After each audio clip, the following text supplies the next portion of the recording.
আপনারা শুনছেন কালো রাত 24।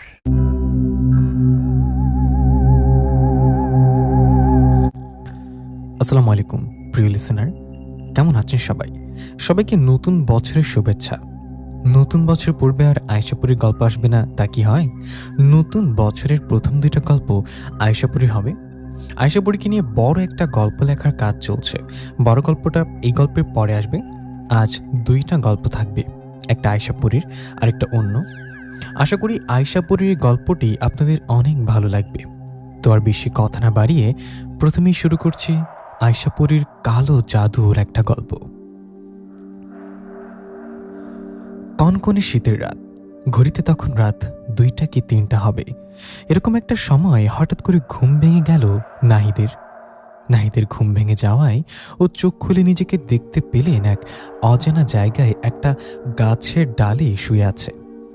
নিজেকে গাছের ডালে শুয়ে থাকতে দেখে নাহিদ অবাক হয়ে এদিক সেদিক তাকিয়ে বলে উঠলেন, আরে আমি এখানে কেন? এটা কোন জায়গা? আমি তো আমার ঘরে শুয়েছিলাম, আমি এখানে আসলাম কিভাবে?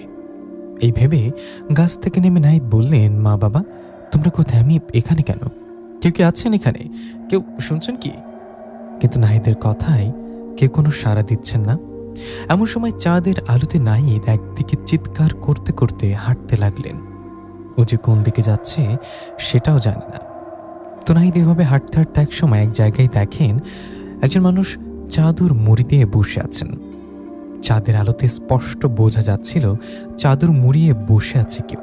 ওনাকে দেখে সাহস করে নাহিদ বলেন, এই যে ভাই শুনুন, এটা কোন জায়গা? আমি কোথায়? কিন্তু নাহিদের কথায় উনি কোনো কথা বলেন না, চুপ করে থাকেন। তখন আবারও নাহিদ বলেন, ভাই কথা বলুন, এটা কোন জায়গা? আর আপনি ভাই এখানে এই গাছের নিচে বসে আছেন কেন? কে আপনি বলুন? নাহিদের কথায় চাদরে ঢাকা সেই লোকটা বললেন, আমি তোর আত্মা। এই বলে চাদরে মোড়ানো লোকটা তার মুখ থেকে চাদর সরালে নাহিদ অবাক হয়ে যান, কারণ চাদরের ভেতরে থাকা সেই ব্যক্তি হুবহু তার মতো। এটা কিভাবে হতে পারে? এ কি একরকম দেখতে কেউ কিভাবে সামনে দাঁড়িয়ে থাকে? নিজের মতো হুবহু কাউকে দেখে নাহিদের শরীর কাঁপতে থাকে ভয়। এদিকে তখন নাহিদের সামনে থাকা সে অবয়বটা ভয়ঙ্কর এক রূপ নিয়ে নাহিদকে বলে, আমি আসছি তোর জীবন নিতে, তুই বাঁচবি না, আমি তোকে নিয়ে যাব। এই বলে সে অবয়বটা ভয়ঙ্কর এক হাসি দেন। সে অবয়বের ভয়ঙ্কর হাসি দেখে নাহিদ সেখানে জ্ঞান হারিয়ে ফেলেন। নাহিদের যখন জ্ঞান ফেরে তখনও দেখেন ও নিজের বিছানায় শুয়ে আছে, ওর পাশে ওর মা বাবা বসা।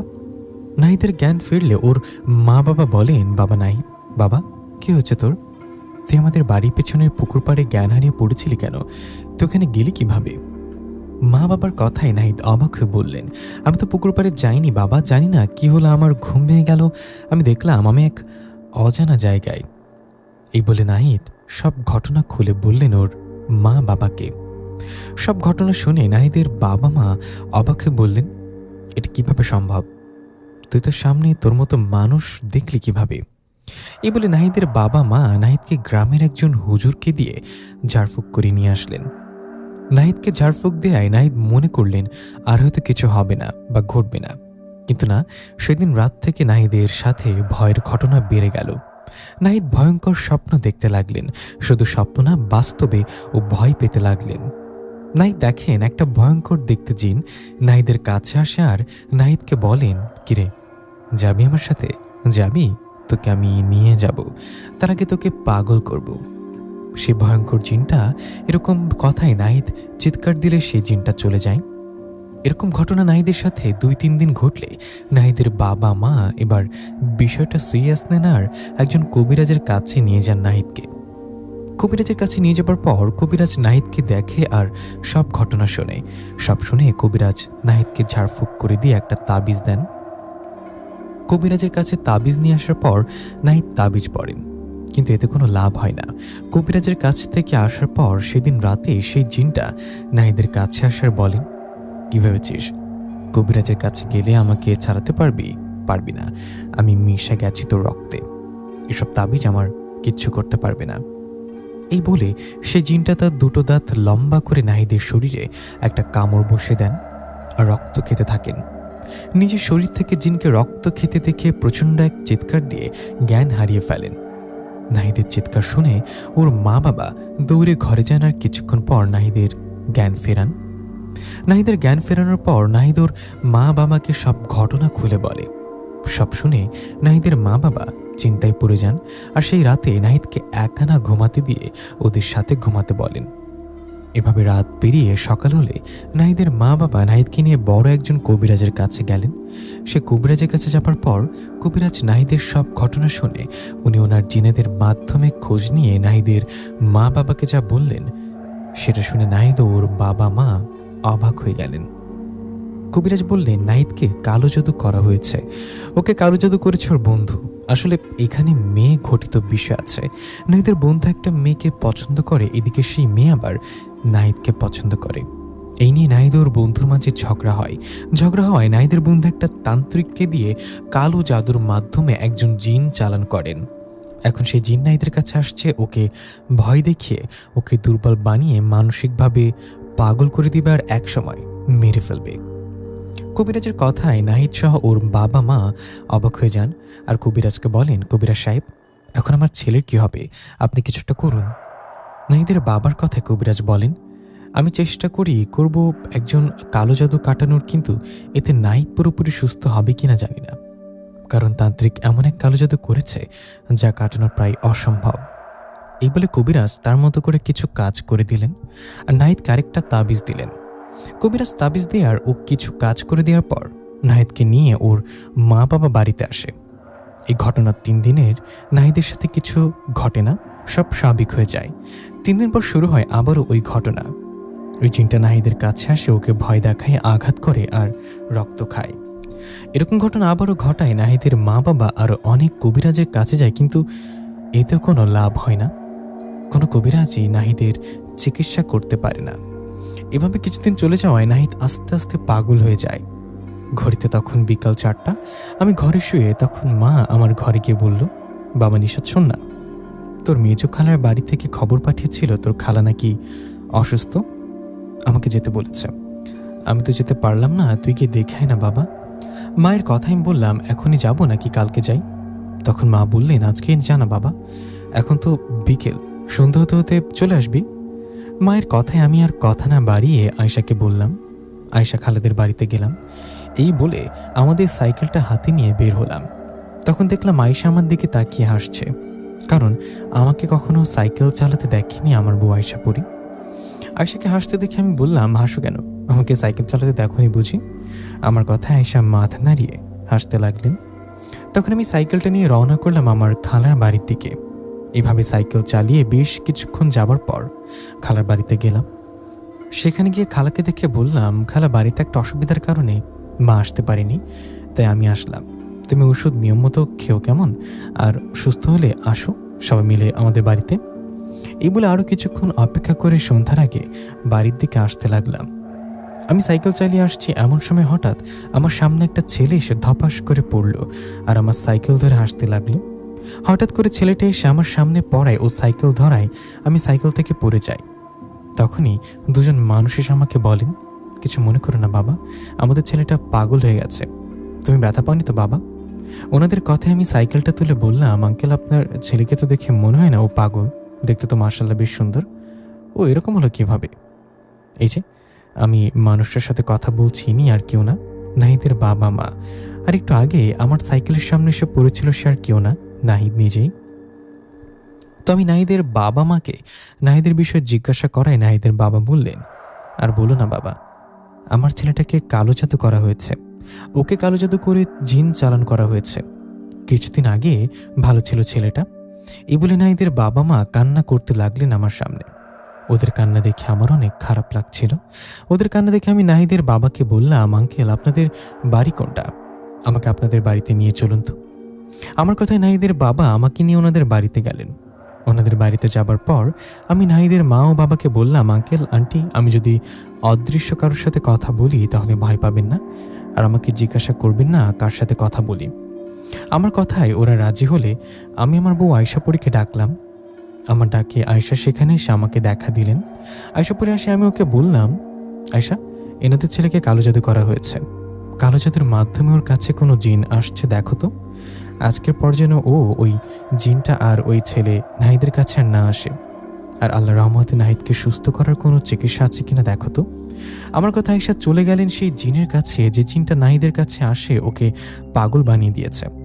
সেই জিনের কাছে যাবার পর আয়েশাকে বলেন আজকের পর নাহিদের ধারের কাছে যেন না আসে, ওর কাছ থেকে যেন দূরে থাকে। আয়েশাপুরীর কথায় সে জিন হাসতে হাসতে বলেন, তুই কে?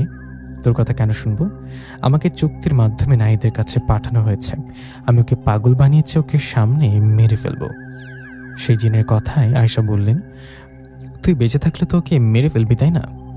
আয়েশা কথায় জিনটা রেগে আয়েশাকে মারতে আসে, আর তখন আয়েশা জিনটাকে ধরে আঘাত করতে করতে আহত করে ফেলেন। জিনটাকে আহত করার পর আয়েশাকে বলেন, আয়েশা আমাকে না মেরে তান্ত্রিককে গিয়ে বল আমার সাথে চুক্তি ভঙ্গ করতে।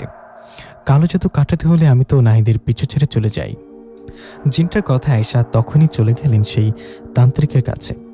তান্ত্রিকের কাছে যাবার পর আয়েশা সরাসরি নাহিদের বিষয়ে তান্ত্রিককে বললেন। আয়েশা বললেন, নাহিদের ওপর থেকে সব কালো জাদু কাটিয়ে দিন, ওর সাথে যেন আর কোনো সমস্যা না হয়। আয়েশার কথায় তান্ত্রিক হাসতে হাসতে বলল, তুই আমাকে হুকুম করিস? জানিস আমি কে? তোর মতো 100টা পরীকে 1 মিনিটে বন্দি করতে পারি। আমাকে হুকুম না করে চলে যা এখান থেকে। আমি টাকার বিনিময়ে নাহিদের উপর কালো জাদু করেছি, এই কালো জাদু আমি কাটাবো না। তখন আয়েশা বললেন, শেষবারের মতো বলছি, নাহিদের উপর থেকে কালো জাদু কাটাবে কিনা? আয়েশার হুমকিতে তান্ত্রিক বলেন, আমাকে হুমকি দেয়া? দাঁড়া। এই বলে তান্ত্রিক আয়েশাকে বন্দি করতে গেলে আয়েশা তান্ত্রিককে ঠাস করে একটা থাপ্পড় মারলেন। আয়েশার থাপ্পড় খেয়ে তান্ত্রিক পড়ে গেলেন মাটিতে। তখন আয়েশা তান্ত্রিককে ধরে শূন্যে তুলে একটা আছাড় মারলেন। তখন তান্ত্রিক ব্যথায় চিৎকার করতে করতে আয়েশাকে বললেন, আয়েশা পড়ি, আমাকে আর কিছু করিস না, ঠিক আছে? আমি নাহিদের উপর থেকে কালো জাদু কাটিয়ে দিচ্ছি। এই বলে তান্ত্রিক নাহিদের উপর থেকে কালো জাদু কাটিয়ে দেন। তখন আয়েশা পড়ি ফিরে আসেন আর আমার কাছে আর আমাকে বলেন নাহিদের উপর থেকে কালো জাদু কাটানো হয়েছে। আল্লাহ রহমতে নাহিদ আস্তে আস্তে সুস্থ হয়ে যাবে, আর যে ছেলেটাকে নাহিদকে কালো জাদু করেছে তার ক্ষতি হয়ে যাবে। কালো জাদু যে করে, যে মহাপাপ করে, তার শাস্তি দুনিয়া ও আখিরাতে 2 জায়গায় হবে। নাহিদকে নামাজ কালাম পড়তে বলবে, আল্লাহ রহমতে ও সুস্থ হবে।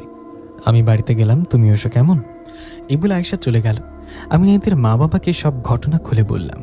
আমি বললাম ওর উপর থেকে কালো জাদু কাটানো হয়েছে, এখন থেকে আল্লাহর রহমতে সুস্থ হয়ে উঠবে, ওকে নিয়মিত নামাজ পড়তে বলবেন।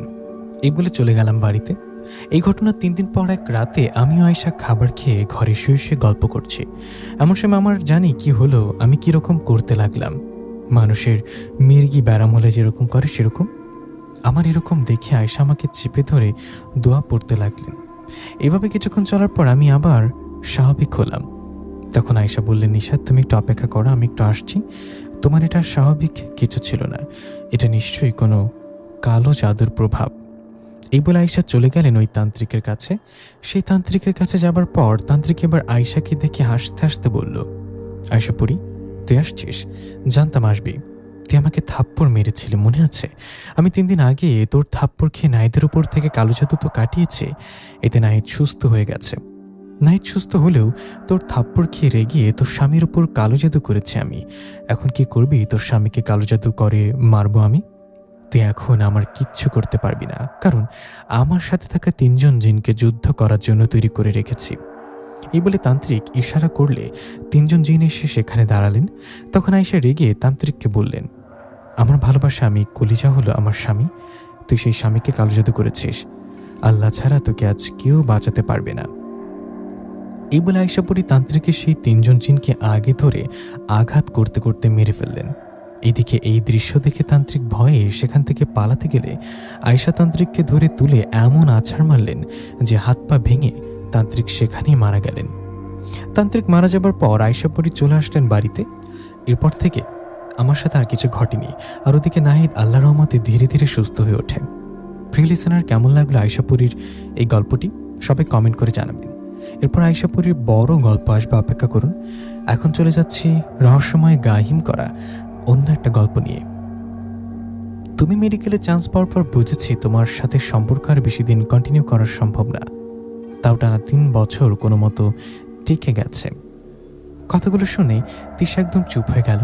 কোনো উত্তর দিল না, শুধু নীলের কাঁধে মাথা রেখে তার হাতটা শক্ত করে জড়িয়ে ধরে রইল। তারা দুজন নদীর মাঝখানে জেগে থাকা একটা বড় পাথরের উপর বসে আছে। দুজনের পা পানিতে ডোবানো। নদীর জল আজ বেশ শান্ত, কোনো ঢেউ নেই। গোধূলি ফুরিয়ে সন্ধ্যা নেমে এসেছে। নদীর বুকে ধীরে ধীরে কুয়াশার চাদর জমেছে। একটু পরপর তিশা দীর্ঘশ্বাস ফেলছে। তার সে উষ্ণ শ্বাস নীলের ঘরে ঘাড়ে এসে লাগছে। পরিবেশটা বড্ড ভারী। নীল আলতো করে তিশার নাক টিপে দিয়ে নীরবতা ভাঙল। কি ব্যাপার ডাক্তার ম্যাডাম? সে বিকেল থেকে চুপ করে আছেন, কোনো কথা বলছেন না কেন? তিশা এবার খুব ক্ষীণ স্বরে উত্তর দিল। উত্তর দেওয়ার মতো ভাষা আমার জানা নেই নীল। একসময় কথা দিয়েছিলাম সারা জীবন তোমার হাত ধরে থাকবো, কিন্তু দেখো তার পারছি কই। নীল আকাশের দিকে তাকালো। সন্ধ্যা তারা মিটমিট করে জ্বলছে। সেদিকে ইশারা করে নীল বলল, ওই যে সন্ধ্যা তারা দেখছো, ওই তারাটা হলাম আমি, আর তুমি হলে শুকতারা, যে কিনা শেষ রাতের আকাশে দেখা দেয়। দুজন একই আকাশে থেকেও কত দূরত্ব, তাই না? তিশা এবার বিষাদের মাঝেও খিলখিল করে হেসে উঠল। সে নীলের কাঁধ থেকে মাথা তুলে তাকালো। নীল মুগ্ধ হয়ে ওর হাসির দিকে তাকিয়ে আছে। হাসলে মেয়েটার গালে টোল পড়ে। এই টোল পড়া গালের প্রেমে পড়েই তো 5টা বছর পার করে দিল সে। তিশা হাসতে হাসতে বলল, পাগল একটা। সন্ধ্যা তারা আর শুকতারা তো একই গ্রহ, শুক্র, তাহলে দূরত্ব হলো কিভাবে? নীল বোকা সেজে বলল, ও তাই নাকি, জানতাম না তো। আবার দুজন চুপ করে রইল। চারিদিকে আধার ঘনিয়ে এসেছে।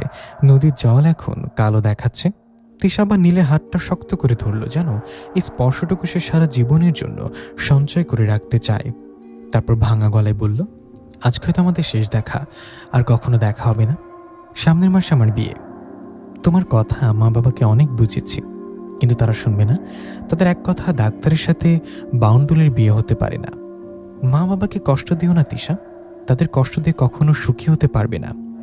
তিশা একটা বিষণ্ণ হাসি দিয়ে বলল, তোমাকে কি মনে হয় তাদের পছন্দ করা ছেলেকে বিয়ে করে আমি সুখী হব? কখনোই না। যেখানে তোমার অস্তিত্ব নেই সেখানে সুখ কল্পনা করাটাই হাস্যকর। এই বলে তিশা নীলকে শক্ত করে জড়িয়ে ধরল। কতক্ষণ এভাবে ছিল জানা নেই, হয়তো কয়েক মুহূর্ত, হয়তো অনন্তকাল। তিশা নিজেকে ছড়িয়ে নিয়ে তার উষ্ণ দুই হাতের মুঠোয় নীলের মুখটা ধরে বলল, নিজের খেয়াল রাখবে, আর কখনো আমার কথা ভাববে না। মনে করবে তিশা একটা বেঈমান, যে কিনা কথা দিয়ে কথা রাখেনি। ভালো থেকো নীল, নিজের খেয়াল রেখো। এই বলে তিশার এক মুহূর্ত দেরি করল না। চোখ মুছতে মুছতে দৌড়ে চলে গেল অন্ধকারের দিকে। নীল পিছু ডাকল না, পাথরটার উপর স্থবির হয়ে বসে রইল। 5 বছরের সম্পর্কের ইতি যে এভাবে হবে তা সে কল্পনাও করেনি। নীল মধ্যবিত্ত পরিবারের ছেলে, আর তিশা বড়লোক বাবার আদরের মেয়ে। একসাথে দুজন পড়াশোনা শুরু করলেও তিশা আজ মেডিকেলের ছাত্রী, আর নীল সাধারণ একটা কলেজের ছাত্র। ব্যবধানটা হয়তো এখানেই রচিত হয়ে গিয়েছিল। অন্ধকারের মধ্যে একাশী নদীর পাড়ে পাথরটার উপর বসে আছে। চোখে পানি চিকচিক করছে, বুকের ভেতরটা ভারী হয়ে আসছে। এমন সময় কেউ একজন তার পাশে এসে বসল। নীল তিশা ফিরে এসেছে ভেবে চমকে উঠে বলল, আবার ফিরে এলেছে। এক ভারী পুরুষ কণ্ঠে জবাব দিল, যে যায় সে কখনো ফিরে আসে না। নীল ভ্রুকুচকে তার দিকে তাকালো। অন্ধকারে লোকটির চেহারে স্পষ্ট দেখা যাচ্ছে না, শুধু তার অবয়ব বোঝা যাচ্ছে। নীল জিজ্ঞাসা করল, কে আপনি? আমার নাম রায়েদ আহমেদ। আমি জানি কেন তোমার প্রেমিকা তোমাকে ছেড়ে গেল। নীল অবাক হলো, তবুও নিচু স্বরে বলল, আমি গরিব, তাই তাদের স্ট্যাটাসের সাথে আমাদের মেলেনি। বুদ্ধিমান ছেলে, কিন্তু আজ আমি তোমায় এমন একটা কাজের অফার করব যা তোমাকে কিছুদিনের মধ্যে ওদের চেয়ে বেশি ধনী বানিয়ে দেবে। নীলের বুঝতে বাকি রইল না যে লোকটি কোনো অবৈধ কাজের অফার করছে। সে দৃঢ়ভাবে বলল, আমি কোনো অবৈধ কাজ করব না। রায়েদ হাসলেন, এটা অবৈধ না, শুধু একটা মমি এই শহর থেকে অন্য একটা শহরে নিয়ে যেতে হবে। তো আপনি নিজে নিয়ে যেতে চান, আমায় কেন বলছেন? কারণ সেখানে আমি যেতে পারবো না, কিছু নিয়ম আছে, তাই তোমাকে বলছি। টাকা আগেই তোমার পরিবারের কাছে পৌঁছে যাবে। তুমি যদি মাত্র 1 মাসের মধ্যে ধনী হও, তাহলে কিন্তু তোমার প্রেমিকা তোমারই থেকে যাবে। ভেবে দেখো। নীল ভাবল, ওনার প্রস্তাব তো মন্দ নয়। যে কোনো মূল্যে তিশাকে সে চায়। তিশাকে ছাড়া তার জীবন এমনিতে অর্থহীন। নীল রায়েদের দিকে তাকিয়ে বলল, আমি রাজি, কিন্তু কোথায় সেই জায়গা? রায়েদ উঠে দাঁড়ালেন। নীলও তার পিছু পিছু উঠে এলো। রায়েদ বলতে লাগলেন, এখান থেকে বহু দূরে, চারিদিকে সাইরাত ব্ল্যাকআউট ফরেস্ট। অঞ্চলের নাম আরকিন ভ্যালি, আর গন্তব্য হল দার শহীদ নামের এক প্রাচীন শহর। কেমন অদ্ভুত সব নাম। যেমন অদ্ভুত তেমন ভয়ঙ্কর। একসময় সে শহর অনেক সুন্দর ছিল, কিন্তু অজানা এক গোষ্ঠী ওই শহরের উপর আক্রমণ করে পুরোপুরি ধ্বংস করে দিয়েছে। সেখানকার সাধারণ মানুষ যুদ্ধের কৌশল জানে না। সকাল থেকে রাত অবধি সেখানে শুধু মৃত্যুর মিছিল। বুড়ো বুড়ি, বাচ্চা, নারী, পুরুষ কেউ রেহাই পাচ্ছে না। তাহলে এখন উপায় কি? উপায় হলো কালো জাদুর আশ্রয় নেয়া। কালো জাদুর মাধ্যমে এই মমিকে জাগ্রত করতে হবে। মমিটি এতটাই শক্তিশালী যে জাগ্রত হলে তার সামনে কোনো শত্রু দাঁড়াতে পারবে না। একমাত্র এটাই আমাদের পথ ওই অসহায় মানুষগুলোকে বাঁচানোর। তুমি কি পারবে না এটা করতে? নীল কিছুক্ষণ ভাবল, একদিকে ঝুঁকে অন্যদিকে তিশাকে ফিরে পাওয়ার সম্ভাবনা এবং কিছু মানুষকে বাঁচানোর সুযোগ। সে জবাব দিল, হ্যাঁ পারবো। ঠিক আছে, তুমি কাল সন্ধ্যায় প্রস্তুত হয়ে এখানে এসো। বাসায় ফিরে নীল সারা রাত ভাবতে লাগলো। বাবা মাকে আসল ঘটনা বললেও তারা কিছুতেই রাজি হবে না। তাই 1 মাসের জন্য বন্ধুদের সাথে ঘুরতে যাবে বলে মিথ্যা বলে বের হলো। যদিও তারা নিষেধ করেছিলেন, কিন্তু নীল শুনল না। পরদিন সন্ধ্যায় নীল নদীর ধারে এসে দেখল রায়েদ একটা কালো গাড়িতে বসে অপেক্ষা করছেন। রায়েদ তাকে গাড়িতে তুলে নিয়ে সোজা এয়ারপোর্টে এলেন। নীলকে একটা প্রাইভেট প্লেনে তুলে দেওয়া হলো। প্রায় 6 ঘন্টা একটানা ওড়ার পর তাকে এক অচেনা জায়গায় নামিয়ে দেওয়া হলো। এয়ারপোর্ট থেকে বের হতেই আরেকটা গাড়ি এসে থামলো। ভেতর থেকে এক লোক বেরিয়ে এলো। রায়েদ নীলকে আগে সব বলে রেখেছিল। লোকটি বলল, রায়েদ স্যার, আপনাকে পাঠিয়েছেন? হ্যাঁ, ঠিক আছে, গাড়িতে উঠে বসুন। নীল কোনো কথা না বলে গাড়িতে উঠল। মনের মধ্যে অজানা ভয় দানা বাঁধছে। না জানি কোন বিপদ অপেক্ষা করছে। ঘণ্টাখানেক পাহাড়ি পথে চলার পর বিশাল এক গহীন জঙ্গলের সামনে এসে গাড়ি থামল। লোকটি নীলকে নামতে বলল। নীল গাড়ি থেকে নামতেই দেখল জঙ্গলের মুখে আরেকজন লোক দাঁড়িয়ে আছে। তার পাশে একটা প্রাচীন কারুকাজ করা কাঠের বাক্স, যেটা দেখলেই বোঝা যায় এর ভেতরে মমি আছে। বাক্সটি টেনে নেওয়ার জন্য নিচে চাকা লাগানো। গাড়িটি নীলকে নামিয়ে দিয়ে চলে গেল। বাক্স নিয়ে দাঁড়িয়ে থাকা লোকটি একটা বড় ব্যাগ নীলের হাতে দিয়ে বলল, এটার ভিতরে পর্যাপ্ত খাবার, শক্তিশালী টর্চ, ম্যাপ এবং প্রয়োজনীয় জিনিসপত্র আছে। তুমি এটা নিয়ে জঙ্গলের ভিতরের সরু পথ ধরে সোজা হাঁটতে থাকবে। পথিমধ্যে একটা অতি পরিত্যক্ত কুটির পাবে, সেখানে রাতে বিশ্রাম নেবে। এই জায়গাটা এখন পর্যন্ত নিরাপদ, তাই ভয় পাওয়ার কোনো কারণ নেই। আর হ্যাঁ, সাবধান, ভুলে এই মমির বাক্স খুলবে না। ঠিক আছে, মনে থাকবে। লোকটি ইশারা করতে নীল সে মমির বাক্সের সাথে লাগানো দড়ি ধরে টান দিল। সে প্রচণ্ড অবাক হলো। মমির বাক্সটা দেখতে যতটা ভারী মনে হয়েছিল, আসলে ওজনে ততটা নয়, বরং এত হালকা যে মনে হচ্ছে ভেতরে কিছুই নেই। সে জঙ্গলের মধ্যে সরু পথ দিয়ে এগিয়ে যাওয়ার জন্য পা বাড়ালো। কয়েক কদম যাওয়ার পর কি যেন ভেবে নীল পেছনে তাকালো, কিন্তু কি সেই লোকটা আর নেই। আশেপাশে কোথাও কেউ নেই, শুধু ঝিঝি পোকার ডাক আর বাতাসের শো শো শব্দ। নীল চমকে উঠল। এত তাড়াতাড়ি সে কোথায় গেল? আর কে ছিল সে? জনমানবহীন এই গহীন আরণ্য সে এখন সম্পূর্ণ একার সাথে এক রহস্যময় মমি। হাসপাতাল থেকে ডিউটি শেষ করে যখন তিশা গেটের বাইরে এলো, তখন বেশ রাত। সারাদিনের ক্লান্তিতে শরীরটা ভেঙে আসছে। সে গেটের পাশে দাঁড়িয়ে এদিক ওদিক তাকাচ্ছিল। ভাইয়ার গাড়িটা আসার কথা। ঠিক তখন একটা চকচকে কালো রঙের গাড়ি এসে ব্রেক কষল ঠিক তার পায়ের কাছে। তিশা প্রথমে ভ্রুক্ষেপ করল না, ভাবলো হয়তো কোনো রোগীর লোক এসেছে। কিন্তু আচমকাই গাড়ির দরজা খুলে গেল। ভেতর থেকে নেমে এলো এক দীর্ঘদেহী পুরুষ। লোকটির উচ্চতা সাধারণের চেয়ে অনেকটাই বেশি। পরনে কালো জ্যাকেট, চোখে মুখে কঠিন ভাব। সে সোজা তিশার সামনে এসে দাঁড়ালো। তিশা কিছু বুঝে ওঠার আগেই লোকটা তার কাছে খুব কাছে ঘেঁষে দাঁড়ালো। তিশা ভয় পেয়ে এক পা পিছিয়ে যেতে চাইল, কিন্তু তার আগে অনুভব করলো কোমরের কাছে শক্ত ধাতব কিছু একটা ঠেকানো হয়েছে। ভিড়ের মধ্যে কেউ বুঝতেই পারল না যে তিশার পাঁজরের একটা পিস্তল তাক করা আছে। লোকটি খুব নিচু শীতল করা গলায় ফিসফিস করে বলল, কোনো শব্দ করবি না, চুপচাপ আমার সাথে আমার গাড়িতে ওঠ। যদি একটু চালাকি করার চেষ্টা করিস তবে এই ভিড়ের মধ্যে তোর লাশ পড়ে থাকবে। লোকটির ভঙ্গি এতই পেশাদার এবং ঠান্ডা যে তিশা নড়ার সাহস পেল না। তার গলা শুকিয়ে কাঠ হয়ে গেছে। কি আপনি আমার কাছে কি চান? তিশার গলা দিয়ে কোনো রকমে শব্দ বের হলো, তোকে আমাদের দরকার, কথা বাড়াস না, ওর গাড়িতে। তিশা কিংকর্ত বিমূঢ় হয়ে দাঁড়িয়ে রইল। তখনই গাড়ির ভেতর থেকে আরেকজন লোক দ্রুত বেরিয়ে এসে তিশাকে এক প্রকার ধাক্কা দিয়ে গাড়ির ভেতরে ঢুকিয়ে দিল। তিশা চিৎকার করতে চাইল, কিন্তু গাড়িতে ওঠার সাথে সাথেই ভেতর থেকে আরো দুজন তার হাত পা চেপে ধরল। একজন তার নাকের উপর কড়া কেমিক্যাল মেশানো একটা রুমাল চেপে ধরল। তিশা ছটফট করলো কয়েক সেকেন্ড, তারপর চোখের সামনে সবকিছু ঝাপসা হয়ে এলো, অন্ধকার গ্রাস করলো তাকে। যখন তিশার জ্ঞান ফিরল তখন মাথার ভেতরটা দপদপ করছে। চোখ মেলে দেখলো সে একটা স্যাঁতস্যাঁতে ঘরে শুয়ে আছে। ঘরটা দেখতে অনেকটা জেলখানার সেলের মতো, লোহার শিক দিয়ে ঘেরা। বাইরে একজন দারোয়ান বন্দুক কাঁধে পাহারা দিচ্ছে। তিশা ধর্মর করে উঠে বসলো। আবছা আলোয় দেখলো ঘরের এক কোণে আরো কয়েকজন মেয়ে গুটিসুটি মেরে বসে আছে। তাদের মধ্যে একজনকে দেখে তিশা চমকে উঠল। সিমরান, তুই?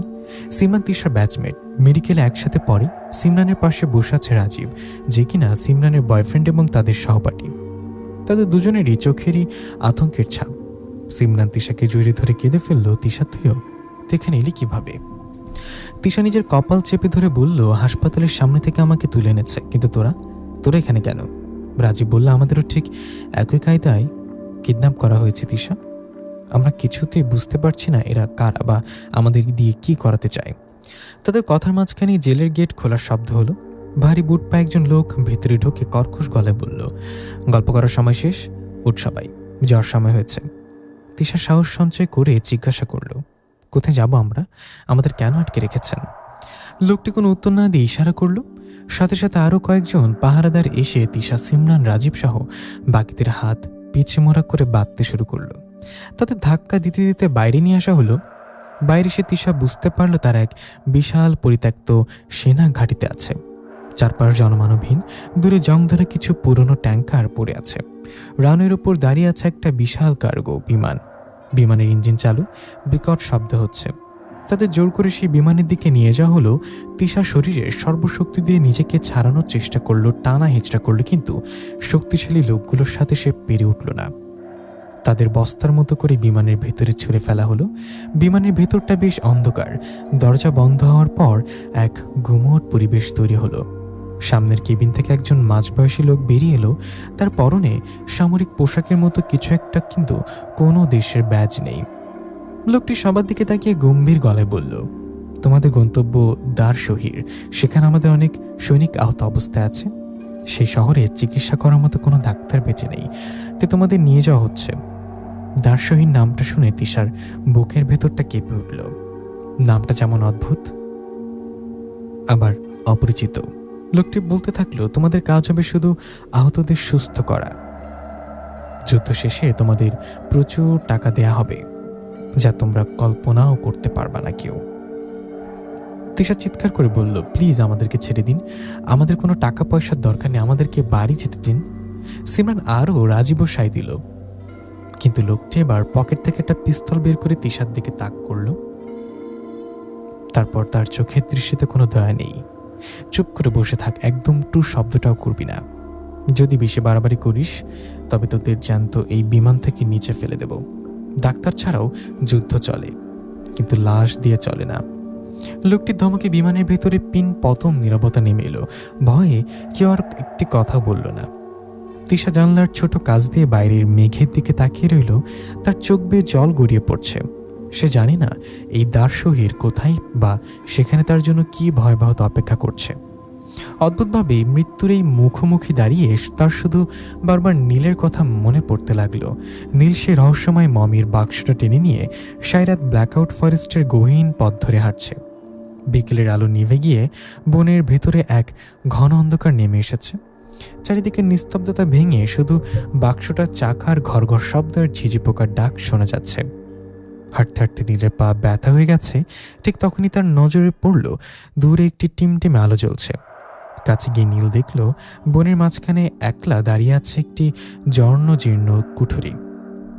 বাইরে একটা হ্যারিকেন জ্বলছে, যার আলোয় কুঠুরিটাকে আরো ভৌতিক মনে হচ্ছে। নীল সাবধানে দরজায় ধাক্কা দিতেই ক্যাচ ক্যাচ শব্দ করে সেটা খুলে গেল। ভেতর কেউ নেই।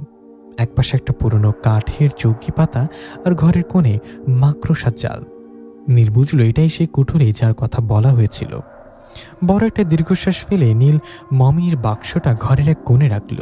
এত বড় একটা বনের মধ্যে সে একা সাথে 1000 বছরের পুরনো এক লাশ। ভাবতেই তার গা ছমছম করে উঠল। তবু পেটের খিদে সামলানোর দায় ব্যাগ থেকে শুকনো খাবার বের করে খেয়ে নিল। তারপর কৌতূহলবশত সে মমির বাক্সটার সামনে গিয়ে দাঁড়ালো। কফিনের গায়ে অদ্ভুত সব লতাপাতার মিশরীয় ভাষায় হাইরোগ্লিফিক্স আঁকা। নীল হাত দিয়ে আলতো করে স্পর্শ করলো লেখাগুলোর মানে সে কিছুতেই বুঝতে পারল না, কিন্তু কাঠটা অস্বাভাবিক রকমের ঠান্ডা। ক্লান্ত শরীরটা চৌকির উপর এলেই দিল নীল। চোখের পাতা ভারী হয়ে আসছে। ঠিক যখনই তন্দ্রাচ্ছন্ন ভাবটা এসেছে তখনই মনে হলো কেউ যেন ফিসফিস করে তার নাম ধরে ডাকলো, নীল। নীল ধর্মর করে উঠে বসল। তার বুকের ভেতরের ধাপ ধাপ করছে। হঠাৎ সে খেয়াল করলো পুরো ঘরটা এক অদ্ভুত নীলচে আলোয় ভরে গেছে। আলোর উৎস খুঁজতে গিয়ে তার চোখ আটকে গেল কোনায় রাখা সেই মমের কফিনে। কফিনের ঢাকনার নিচে থেকে তীব্র আলো ঠিকরে বের হচ্ছে, যেন ভেতরের কিছু একটা বাইরে বেরিয়ে আসার জন্য ছটফট করছে। নীলের গলা শুকিয়ে কাঠ হয়ে গেল। সে ঢোক গেল কিন্তু নড়তে পারল না। ভয় তার হাত পা অবশ্যই আসছে। ঠিক সেই মুহূর্তেই দপ করে আলোটা নিভে গেল। ঘরটা আবার আগের মতোই অন্ধকারে ডুবে গেল। নীল কাঁপা কাঁপা হাতে টর্চটা জ্বালালো। আলো ফেলে দেখল সব স্বাভাবিক। কফিনটা ওভাবেই পড়ে আছে। নীল সাহস করে কাছে যাওয়ার চেষ্টা করলো কিন্তু পারল না। অজানা এক আতঙ্ক তাকে ঘিরে ধরল। হাতে ঘড়ি নেই, সময় কতটা জানার উপায় নেই। বাকি রাতটুকু সে আর চোখের পাতা এক করতে পারল না। ঠায় বসে রইল চৌকির ওপরে। সকাল হতেই নীল দেরি না করে আবার হাঁটতে শুরু করলো। ভোরের আলোয় জঙ্গলটা কিছুটা কম ভয়ঙ্কর লাগছে, কিন্তু বেশিক্ষণ হাঁটতে হলো না। কিছু দূর যেতেই সে দেখল বনের মধ্যে বেশ কিছু তাঁবু টাঙানো, যেন সামরিক ক্যাম্প। কয়েকজন অস্ত্রধারী সৈনিক তাকে দেখতে পেয়ে বন্দুক তাক করে দাঁড়াতে বলল, থামো। কে তুমি? নীল থমকে দাঁড়ালো। ভয়ে হাত দুটো উপরে তুলল। সৈনিকদের একজন দ্রুত তাঁবুর ভেতরে চলে গেল। এরপরই তাঁবুর পর্দা সরিয়ে হাসি মুখে বেরিয়ে এলেন রায়েদ আহমেদ। তাকে দেখে নীলের ধরে প্রাণের ফিরে এলো। রায়েদ এগিয়ে এসে নীলের কাঁধে ভারী হাত রেখে বললেন, সাব্বাস বেটা, আমি জানতাম তুমি পারবে। একেই জঙ্গল পার হওয়া চারটেখানি কথা নয়, এসো ভেতরে এসো। নীলকে নিয়ে রায়াত একটা বড় তাঁবুর ভেতরে ঢুকলেন। সেখানে আধুনিক সব আসবাবপত্র। নীলকে একটা চেয়ারে বসে রায়াদের ইশারা করতে একজন সৈনিক একটা সামরিক পোশাক কিনে নীলের সামনে রাখল। রায়াত বললেন, দেরি করো না, এটা পরে নাও। নীল অবাক হয়ে বলল, কিন্তু স্যার আমি তো কোনো যুদ্ধ জানি না, আমাকে কেন সৈনিকের পোশাক পরতে হবে? রায়েদ মুচকে এসে বললেন, তোমাকে যুদ্ধ করতে হবে না নীল, তুমি শুধু আমাদের অস্ত্র শস্ত্র সরঞ্জাম বহনে সাহায্য করবে। আসল কাজ তো হবে আজ রাতে। আজ রাতে? রায়েদের চোখ দুটো চকচক করে উঠল। তিনি অদ্ভুত এক পৈশাচিক আনন্দ নিয়ে বললেন, হ্যাঁ আজ রাতে। আজ অমাবস্যা। আজই সেই রাত যখন কালো জাদুর সমাধান হবে। 1000 বছরের ঘুম ভেঙে আজ জাগ্রত হবে মমি সালকারুস, আর আমরা হব সেই জাগ্রত মমির প্রথম যাত্রী। কথাটা শেষ করে রায়াত অট্টহাসিতে ফেটে পড়লেন। সে হাসি তার তাঁবুর বাইরে জঙ্গলের নিস্তব্ধতা ক্ষণক্ষণ করে দিল। নীল ফ্যালফ্যাল করে তাকিয়ে রইল। তার মনে হলো সে এক ভয়ঙ্কর ফাঁদে পা দিয়েছে, যেখান থেকে বের হওয়ার কোনো রাস্তা নেই। অনিচ্ছা সত্ত্বেও নীলকে সেই সৈনিকের পোশাকটা গায়ে চড়াতে হলো। আয়নায় নিজের দিকে তাকিয়ে সে বুঝতে পারল বেশ বাজেভাবে ফেঁসে গেছে সে। পালানোর কোনো পথ খোলা নেই। পোশাকটা ঠিকঠাক করে সে ধীর পায়ে রায়াদের সামনে এসে দাঁড়ালো। নীলের চোখে মুখে ক্ষোভ আর ভয়। সে রায়াতকে সরাসরি জিজ্ঞাসা করল, আপনি তো বলেছিলেন শুধু মমিটা পৌঁছে দিলে আমার কাজ শেষ, তাহলে এখন এই পোশাক, এই প্রস্তুতি কেন? রায়াদ একটা সিগারেট ধরাচ্ছিলেন। তিনি আয়েশ করে ধোয়া ছেড়ে হেসে বললেন, আরে বোকা ছেলে, তোমাকে 1 মাসের সময় কি এমনি এমনি দিয়েছে? এতগুলো টাকা কমাতে হলে একটু তো খাটতে হবে। আমাদের সাথে থাকো, কাজ করো, আখেরে তোমারই লাভ। নীল কোনো উত্তর দিল না, চুপ করে বসে রইল। তাঁবুর বাইরে সৈনিকরা তখন ব্যস্ত হাতে ভারী সব অস্ত্র শস্ত্র প্রস্তুত করছে। বারুদের গন্ধে বাতাস ভারী হয়ে উঠেছে। নীল কৌতূহল চাপতে না পেরে আবার প্রশ্ন করল, আচ্ছা একটা বিষয় বুঝলাম না, মৃত মানুষ তো কখনো জ্যান্ত হয় না, তাহলে 1000 বছরের এই মমি জাগ্রত হবে কি করে? এটা কি আদৌ সম্ভব? নীলের কথা শুনে রায়াত অট্টহাসিতে ফেটে পড়লেন। হাসি থামিয়ে তিনি নীলের দিকে ঝুঁকে এসে ফিসফিস করে বললেন, সাধারণ নিয়মের মৃত মানুষ বাঁচে না ঠিক, কিন্তু আমরা তো ওকে সাধারণ নিয়মে বাঁচাবো না। কালো জাদুর মাধ্যমে নরক থেকে এক শক্তিশালী পিশাচ বা অতৃপ্ত আত্মাকে এই মমি শরীরে প্রবেশ করানো হবে। এই মমিটা হবে সেই পিশাচের আধার। এটা আমাদের যুদ্ধে জয়ী হওয়া গোপন এবং অন্যতম কৌশল, যা আজ পর্যন্ত কেউ প্রয়োগ করার সাহস পায়নি। নীলের চোখ বড় বড় হয়ে গেল। সে অবিশ্বাসের সুরে বলল, এভাবে কি সম্ভব? কেন সম্ভব না? বিজ্ঞান যেখানে শেষ সেখান থেকে কালো জাদু শুরু। শুধু নিজের চোখেই দেখে যাও। কিছুক্ষণের মধ্যেই সব প্রস্তুতি শেষ হলো। সৈনিকরা অস্ত্রশস্ত্র নিয়ে খোলা জিপ আর ট্রাকগুলোতে উঠে পড়ল। রাইদ ইশারা করতে একজন সৈনিক নীলকে জোরে এক করে একটা গাড়িতে তুলে নিল। কনভয় চলতে শুরু করলো। জঙ্গলে আঁকাবাঁকা পথ পেরিয়ে গাড়িগুলো যখন শহরের সীমানায় ঢুকলো, তখন দুপুর গড়িয়ে বিকেল। শহরের নাম দার শহীর। একসময় যে শহরটা অসম্ভব সুন্দর আর জাঁকজমকপূর্ণ ছিল, তা এর ধ্বংসাবশেষ দেখলেই বোঝা যায়। রাস্তার দুই পাশে বড় বড় অট্টালিকাগুলো এখন কঙ্কালের মতো দাঁড়িয়ে আছে। কোথাও ছাদে ধসে পড়েছে, কোথাও দেয়াল জুড়ে আগুনের কালচে দাগ। রাস্তায় জমাট বাঁধা রক্তের ছাপ আর বাতাসে পচা লাশের গন্ধ। চারিদিকে খা খা করছে, জনমানবের কোনো চিহ্ন নেই, যেন এক ভুতুড়ে নগরী। হঠাৎ গাড়ির সামনে রাস্তার ধারে ধ্বংসস্তূপের উপর এক বৃদ্ধকে বসে থাকতে দেখা গেল। জরাজীর্ণ পোশাক, চামড়া কুঁচকে যাওয়া বৃদ্ধটি শূন্য দৃষ্টিতে তাকিয়ে আছেন, চোখে মুখে রাজ্যের ক্লান্তি আর দৃষ্টান্তর ছাপ। গাড়িটার তার কাছাকাছি আসতেই সামনের সিটে বসা এক সৈনিক নির্দ্বিধায় তার দিকে বন্দুক তাক করল। বিকট শব্দে একটা গুলি ছিটকে গেল। নীল কিছু বুঝে ওঠার আগেই দেখল বৃদ্ধের মাথাটা এফুর ওফুর হয়ে গেল, রক্তে ভেসে গেল সবটা। নিথুর দেহটা ঢলে পড়ল মাটিতে। নীল আতঙ্কে চিৎকার করে উঠল। এ কি করলেন? উনি তো নিরস্ত্র ছিলেন, একটা বৃদ্ধ মানুষকে কেন মারলেন? ঠিক তখনই পাশের সিট থেকে আরেক সৈনিক নীলের মাথায় শক্ত বন্দুকের নল ঠেকিয়ে কর্কশ গলায় বলল, চুপ, একদম চুপ করে থাক। আর একটা কথা বলে তো কিভাবে রাস্তায় ফেলে যাব। নীল ভয় কুকড়ে গেল। কনভয়েটি এবার শহরের ভেতর দিয়ে একটা লোকালয় বা গ্রামের মতো এলাকায় ঢুকলো। গাড়িগুলোর শব্দ শুনে ঘরবাড়ি ছেড়ে মানুষজন ভয়ে দিক বেদিক জ্ঞান শূন্য হয়ে পালাতে লাগলো। তাদের দেখে মনে হলো তারা সাধারণ গ্রামবাসী। ঠিক তখনই শুরু হলো এক নারকীয় তাণ্ডব। রায়দের নির্দেশে প্রত্যেক সৈনিক এলোপাতারি গুলি ছুটতে শুরু করলো। ঘরবাড়ি, দোকানপাট, মানুষ যার সামনে পড়ছে সব ঝাঁঝরা করে দেয়া হচ্ছে। চোখের সামনে নীল দেখল কেউ দৌড়াতে গিয়েও গুলি খেয়ে পড়ে যাচ্ছে। কোনো মা তার সন্তানকে বাঁচাতে গিয়ে নিজেই লুটিয়ে পড়ছে। কিছুক্ষণের মধ্যেই পুরো এলাকাটা লাশের স্তূপে পরিণত হলো। মানুষের আর্তনাদে আকাশ বাতাস ভারী হয়ে উঠল। নীল আর সহ্য করতে পারল না। তার দু চোখ দিয়ে ঝরঝর করে পানি পড়তে লাগলো। সে কাঁপা কাঁপা গলায় পাশের সৈনিককে জিজ্ঞাসা করল, কেন এই নিরাপদ মানুষগুলোকে কেন হত্যা করলেন আপনারা? এদের কি দোষ ছিল? সৈনিকটি নির্বিকার ভঙ্গিতে ম্যাগাজিন লোড করতে করতে বলল, এদের দেখে মাসুম মনে হচ্ছে। এরা আর এদের গোষ্ঠী লোকের আগে আমাদের বহু মানুষকে হত্যা করেছে, তাই এটা শোধ। সৈনিকের কথাটা নীলের কানে পৌঁছালো ঠিকই, কিন্তু বিশ্বাস হলো না। যাদের সে পালাতে দেখল তাদের চোখে ছিল শুধু বাঁচার আকুতি, খুনিদের হিংস্রতা নয়। নীল বুঝতে পারল সে এক ভয়ানক নর পিশাচের দলের সাথে জড়িয়ে পড়েছে, যেখানে মানুষের কোনো স্থান নেই। তিশা, সিমরান আর রাজীবকে ধাক্কা দিতে দিতে একটা বিশাল হলঘরের মতো জায়গায় নিয়ে আসা হলো। জায়গাটা আসলে একটা পুরনো হাসপাতাল, তবে এখন তার জৌলুস কিছুই নেই। চারিদিকে শুধু ভাঙাচোরা আসবাবপত্র, ওষুধের কৌটো, গন্ধের সাথে মিশে আছে রক্তের ভ্যাপসা গন্ধ। মেঝে সহ সব জায়গায় অসংখ্য আহত সৈনিক শুয়ে আছে। কারোর হাতে নেই, কারোর পা উড়ে গেছে, কেউ যন্ত্রণায় বিকট শব্দে কাতরাচ্ছে। একজন ভারী চেহারা লোক তাদের সামনে এসে দাঁড়ালো। হাতে একটা লাঠি এসে সৈনিকদের দিকে ইশারা করে বলল, তোমাদের কাজ হলো এদের চিকিৎসা করা, যত দ্রুত সম্ভব এদের সুস্থ করে তোলো।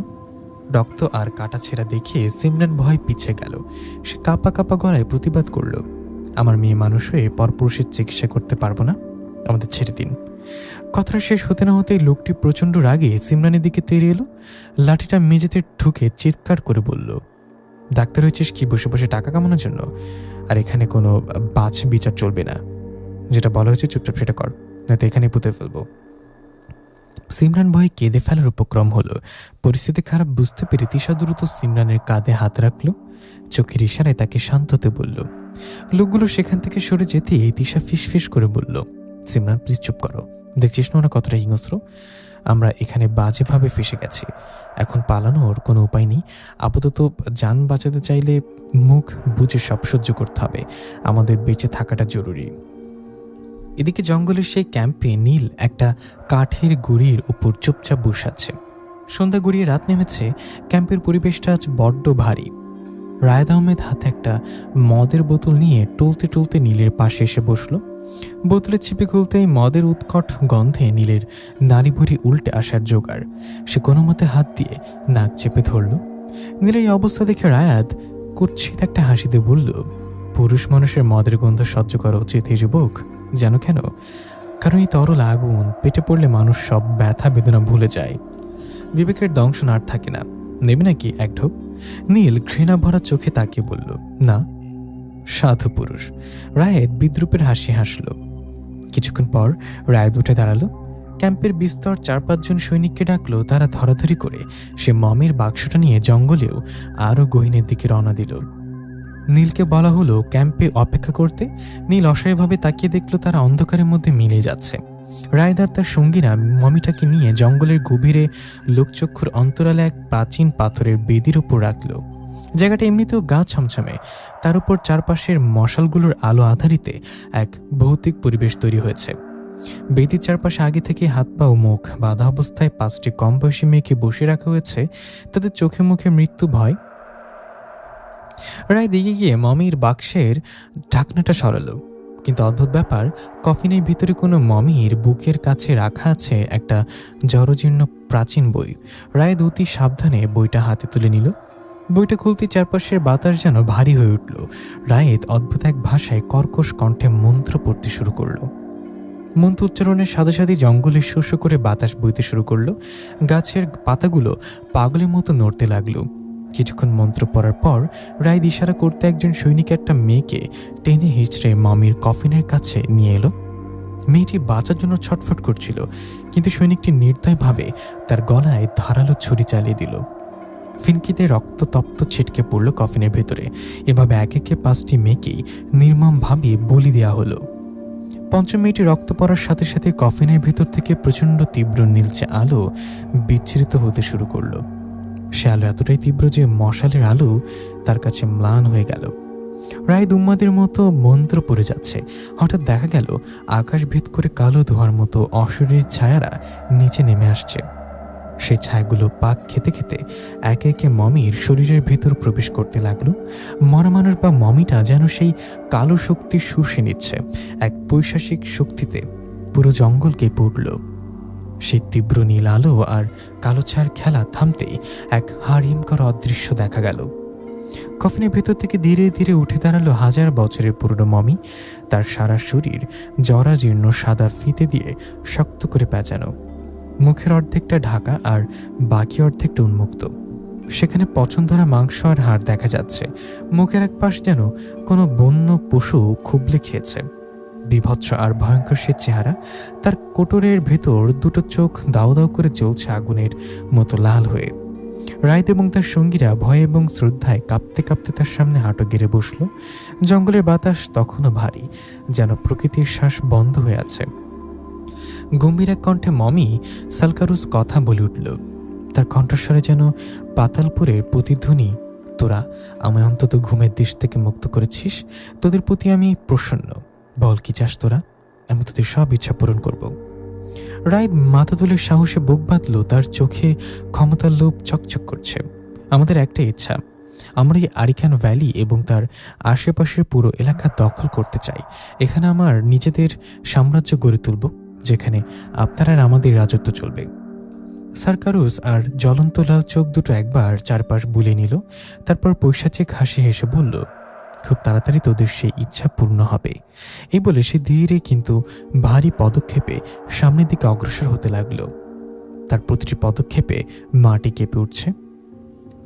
এদিকে ক্যাম্পে নীল একা বসে আছে। তার চারপাশে 2-3 জন সৈনিক পাহারায়। হঠাৎ রাতের নিস্তব্ধতা ভেঙে গুলির আওয়াজ ভেসে এলো। নীল চমকে পেছনে তাকাতেই দেখলো ক্যাম্পের দিকে লক্ষ্য করে এলোপাতারে গুলি চালাতে লাগলো 2-3 জন অচেনা লোক ছুটে এসেছে। হয়তো তারা কোনো বিদ্রোহী গ্রুপ বা বেঁচে যাওয়া গ্রামবাসী। চোখের পলকে নীলের পাহারায় থাকা 2 জন সৈনিক গুলি খেয়ে লুটিয়ে পড়ল। নীল বুঝলো এখানে থাকা মানেই নিশ্চিত মৃত্যু। সে জীবন বাঁচাতে দৌড় দিল, কিন্তু শেষ রক্ষা হলো না। একটা তপ্ত বুলেট এসে লাগলো তার পিঠে, আরেকটা ঠিক হাঁটুর নিচে। যন্ত্রণায় কুকিয়ে উঠে সে মুখ থুবড়ে মাটিতে পড়ে গেল। রক্তে ভিজে যাচ্ছে মাটি। ঝাপসা চোখে দেখল আক্রমণকারীরা তার দিকে এগিয়ে আসছে তাকে শেষ করে দেওয়ার জন্য। নীল যখন চোখ বুজে মৃত্যুর প্রহর গুনছিল, ঠিক তখনই এক বিশাল ছায়া তার উপর এসে পড়ল। চোখ মিলে দেখল সেই ভয়ঙ্কর মমি সার্কারুস তার সামনে ঢালের মতো দাঁড়িয়ে আছে। আক্রমণকারীরা সার্কারুসকে দেখে ভড়কে গেল না, আরও ক্ষিপ্ত হয়ে তার দিকে গুলি চালাতে লাগলো। কিন্তু অবাক কাণ্ড, বুলেটগুলো তার শরীরের আঘাত করছে ঠিকই, কিন্তু কোনো ক্ষতি করতে পারছে না, যেন ধুলোবালির মতো ঝরে পড়ছে। সার্কারুস বিরক্ত হয়ে গর্জে উঠলেও সে চোখের পলকে এক আক্রমণকারীর সামনে গিয়ে তার বুকের ভিতরে হাত ঢুকিয়ে দিল। কোনো বাধা ছাড়াই হাড় মাংস ভেদ করে এক টানে তার কলিজাটা শরীর থেকে বের করে আনলো। লোকটি চিৎকার করার সুযোগও পেল না। বাকি দুজনের একজন ভয়ে কাঁপতে কাঁপতে গুলি চালাচ্ছিল। সার্কারুস তাকে এক হাতে শূন্য তুলে ধরল, তারপর পাশের একটা মোটা গাছের গুড়ির সাথে সজোরে আছাড় মারল। লোকটার মাথা থেতলে রক্ত বেরোতে লাগলো। শেষজন এসব দেখে দৌড়ে পালানোর চেষ্টা করল। সার্কারুস হাসল, তার হাতটা বাড়িয়ে দিল, আর অবিশ্বাস্যভাবে সে হাত সাপের মতো লম্বা হয়ে দৌড়াতে থাকা লোকটির পা চেপে ধরল। তারপর তাকে টেনে কাছে এনে দু হাতে দুপা ধরে এক টানে শরীরটাকে চিরে দুভাগ করে ফেলল। রক্ত আর নাড়ি ভরিকে জঙ্গলে ভেসে গেল। রাইদ এবং বাকিরা যখন ঘটনাস্থলে পৌঁছালো তখন সব শান্ত। সার্কারুস দাঁড়িয়ে আছে লাশের স্তূপের মাঝে। রাইদ দৌড়ে নীলের কাছে এলো। নীলের অবস্থা খুব একটা ভালো না, শরীর থেকে প্রচুর রক্ত বেরিয়ে গেছে। জ্ঞান নেই বললেই চলে, তবে শ্বাস চলছে ক্ষীণভাবে। তাড়াতাড়ি ওকে গাড়িতে তোলে। তারপর রাইদ চিৎকার করে হুকুম দিল, হাসপাতালে নিয়ে চলো, ওকে মরতে দেওয়া যাবে না, আমাদের অনেক কাজের সাক্ষী। নীলকে ধরাধরি করে একটা জিপে তোলা হলো।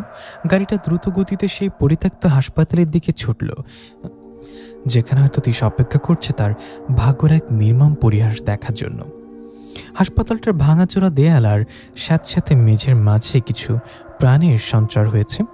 তিশা, সিমরান আর রাজীবের আপ্রাণ চেষ্টায় বেশ কয়েকজন সৈনিক মোটামুটি সুস্থ উঠেছে, তবে পরিবেশটা এখনও অসহনীয়।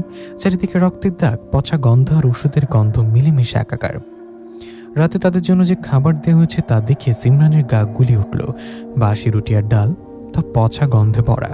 সে প্লেটটা ঠেলে দিয়ে বলল, এই পচা গন্ধের মধ্যে বসে এই খাবার মুখে দেব কি করে? বমি আসছে আমার। রাজীব দীর্ঘশ্বাস ফেলে বলল, খেয়ে নাও সিমরান, জানি কষ্ট হচ্ছে, কিন্তু না খেলে শরীর দুর্বল হয়ে যাবে, তখন আমরা নিজেরাই অসুস্থ হয়ে পড়ব। এই নরকে টিকে থাকতে হলে গায়ের জোরটা দরকার। সিমরান চোখ মুছে বলল, জানি না কবে মুক্তি পাবো এখান থেকে, আদৌ কি কোনো দিন বাড়ি ফিরতে পারবো? তিশা চুপচাপ তার প্লেটের দিকে তাকিয়েছিল। সিমরানের কথায় সে মুখ তুলে বলল, মুক্তি এমনি এমনি মিলবে না রে, ওরা আমাদের স্বেচ্ছায় যেতে দেবে বলে মনে হয় না। আমাদের পালানো ছাড়া কোনো গতি নেই, সুযোগ খুঁজছি আমি। কোনো মতে খাওয়া শেষ করে ওরা মেঝের এক কোনায় কম্বল পেতে শুয়ে পড়ল। ক্লান্তিতে সিমরান আর রাজীবের চোখ বুঝে এলেও তিশার চোখে ঘুম নেই। অজানা এক আশঙ্কায় বুকটা দুরুদুরু করছে। বাড়ির কথা মনে পড়তেই চোখের কোণ ভিজে উঠল। বাবা মা কেমন আছেন কে জানে। আর নীল, আজ বারবার নীলের কথা মনে পড়ছে। ছেলেটা কোথায় আছে, কেমন আছে ভেবে বুকটা মোচড় দিয়ে উঠল। হঠাৎ হাসপাতালের বাইরে গাড়ির চাকার কর্কশ শব্দ আর শোরগোল শোনা গেল। তিশা ধর্মর করে উঠে বসল। পাহারায় থাকা সৈনিকরা দৌড়ে বাইরে গেল। একটু পরে একজন এসে হাঁক দিল, ডাক্তার কোথায়, জলদি ইমার্জেন্সি কেস। তিশা, সিমরান আর রাজীব দ্রুত পায়ে বাইরে বেরিয়ে এলো। আবছালোয় দেখলো একটা জিপ থেকে রক্তাক্ত একজনকে ধরাধরি করে নামানো হচ্ছে। লোকটার সারা শরীর রক্তে ভেজা। রাজীব দ্রুত এগিয়ে গেল রোগীর অবস্থা দেখতে। কাছে গিয়ে রোগীর মুখের দিকে তাকাতে রাজীব চমকে উঠল। তার হাত পা যেন অবশ হয়ে গেল মুহূর্তের জন্য। সে অস্ফুট স্বরে চিৎকার করে উঠল, তিশা জলদি দেখ কাকে এনেছে। তিশা দৌড়ে এলো। স্ট্রেচারে শোয়া মানুষটার মুখের দিকে তাকিয়েই তার পৃথিবীটা দুলে উঠল। নীলা। তিশার গলা চিরে আর্তনাদ বেরিয়ে এলো। সে ঝাঁপিয়ে পড়ল নীলের বুকের উপরে। নীল, নীল তুমি চোখ খোলো, এই কি অবস্থা তোমার, তুমি এখানে কিভাবে? তিশা কান্নায় ভেঙে পড়ল। তার সেই সাজানো গোছানো প্রেমিক আজই ধ্বংসস্তূপের সাথে পাঞ্জা লড়ছে। সিমরান তিশাকে জড়িয়ে ধরে শান্ত করার চেষ্টা করল। তিশা শান্ত হ, এখন কান্নাকাটি করে সময় নষ্ট করার উপায় না, ওকে বাঁচাতে হবে। রাজীব দ্রুত নীলের পালস চেক করে বলল, তিশা প্লিজ নিজেকে সামলা, হয়তো আমাদের মধ্যে কোনো বিপদে পড়েও এখানে এসছে। পালস খুব দুর্বল, প্রচুর রক্তক্ষরণ হয়েছে, এখন অপারেশন করতে হবে, চিন্তা করিস না, হায়াত থাকলে ওর কিচ্ছু হবে না, আমি আর তুই মিলে ওকে বাঁচাই। তারা দ্রুত নীলকে অপারেশন থিয়েটারে নিয়ে গেল। রায় তার দলবলার জাগ্রত মমি সার্কারুসকে নিয়ে আরও বড় ধ্বংসযজ্ঞের উদ্দেশ্যে বেরিয়ে পড়েছে। মমিটা যেন সাক্ষাৎ মৃত্যুদূত। তার সাথে পাল্লা দেওয়ার ক্ষমতা এই মুহূর্তে কারণ নেই। পুরো ক্যাম্প এখন প্রায় ফাঁকা। পাহাড়ে আছে হাতে গোনা কয়েকজন। ক্যাম্পের এক কোনায় দাঁড়িয়েছিল আরাফ। সে এখানকার নিয়মিত সৈনিক নয়, তাকেও গ্রাম থেকে জোরপূর্বক ধরে এনে সৈনিকরা পোশাক পরানো হয়েছে। তার চোখের সামনেই তার পরিবারকে হত্যা করেছে রায়েদের লোকেরা। প্রতিশোধের আগুন তার বুকে জ্বলছে। সে মনে মনে বলল, এটাই সুযোগ, যা করার এখনই করতে হবে। আরাফ সে রাতে মমি জাগ্রত করার সময় লুকিয়ে সব দেখেছিল। সে জানে এই শয়তানি শক্তির উৎস কোথায়। সে নিঃশব্দে জঙ্গলের ভেতরে সেই বেদির দিকে দৌড় দিল। বেদির ওপর তখনও সে অভিশপ্ত কালো জাদুর বইটা পড়ে আছে। বইটা হাতে নিয়ে আরাফ বিড়বিড় করে বলল, অনেক গণহত্যা হয়েছে, আর না, এবার সব শেষ করবো আমি। রায়ের তোর শয়তানি রাজত্ব আর বেশিক্ষণ থাকবে না। বিনা দোষে আর কোনো মানুষ মরবে না। পরের দিন বিকেলে ম্লান আলো জানলার ফাঁক গলে হাসপাতালের মেঝেতে এসে পড়েছে। নীলের চোখের পাতা কাঁপল। ধীরে ধীরে চোখ মেলতে সে দেখল তার শিওরের কাছে বসে আছে তিশা। প্রথমে মনে হলো এটা কোনো স্বপ্ন বা মৃত্যুর পরে জগৎ, কিন্তু তিশার হাতের উষ্ণ স্পর্শ তাকে বাস্তবে ফিরে আনলো। তিশা নীলের কপাল আলতো করে হাত বুলে দিল। তার চোখে উদ্বেগ আর স্বস্তির অদ্ভুত মিশ্রণ। নরম গলে জিজ্ঞাসা করল, এখন কেমন লাগছে নীল? নীল ধরপড় করে ওঠার চেষ্টা করলো, কিন্তু শরীরের ব্যথায় কুঁকড়ে গেল।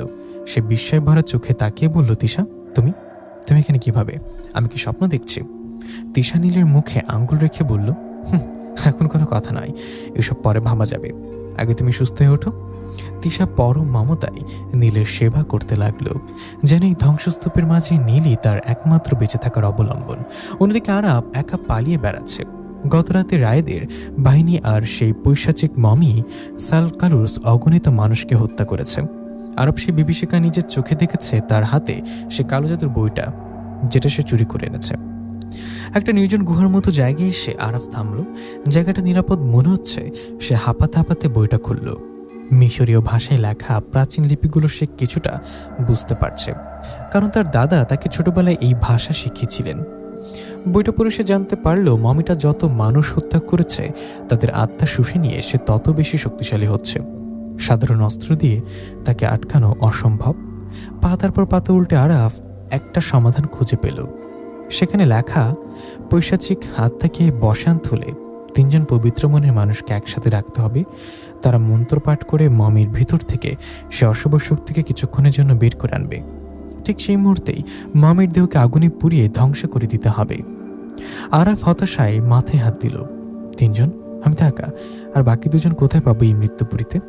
তাছাড়া মমি পর্যন্ত পৌঁছাতে হলে আগে রায়াত আর তার বিশাল বাহিনীকে পরাস্ত করতে হবে। রায়াত নিশ্চয়ই এতক্ষণ বই চুরির কথা জেনে গেছে এবং তাকে অন্য হয়ে খুঁজছে। এখন একটি উপায়, পালিয়ে বেড়ানো এবং বিশ্বস্ত মানুষ খুঁজে নিজের দল ভারী করা। এদিকে রায়াত তার ক্যাম্পে বসে আছে।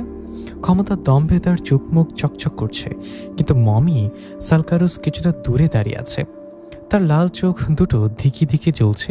সে রায়েদের দিকে তাকিয়ে গম্ভীর গলায় বলল, রায়েদ, তোর দলের মধ্যেই বিশ্বাসঘাতক লুকিয়ে আছে। আরাফ একা নয়, আরো অনেকে তোর বিরুদ্ধে ষড়যন্ত্র করেছে। রায়েদ চমকে উঠল, কি বলছো?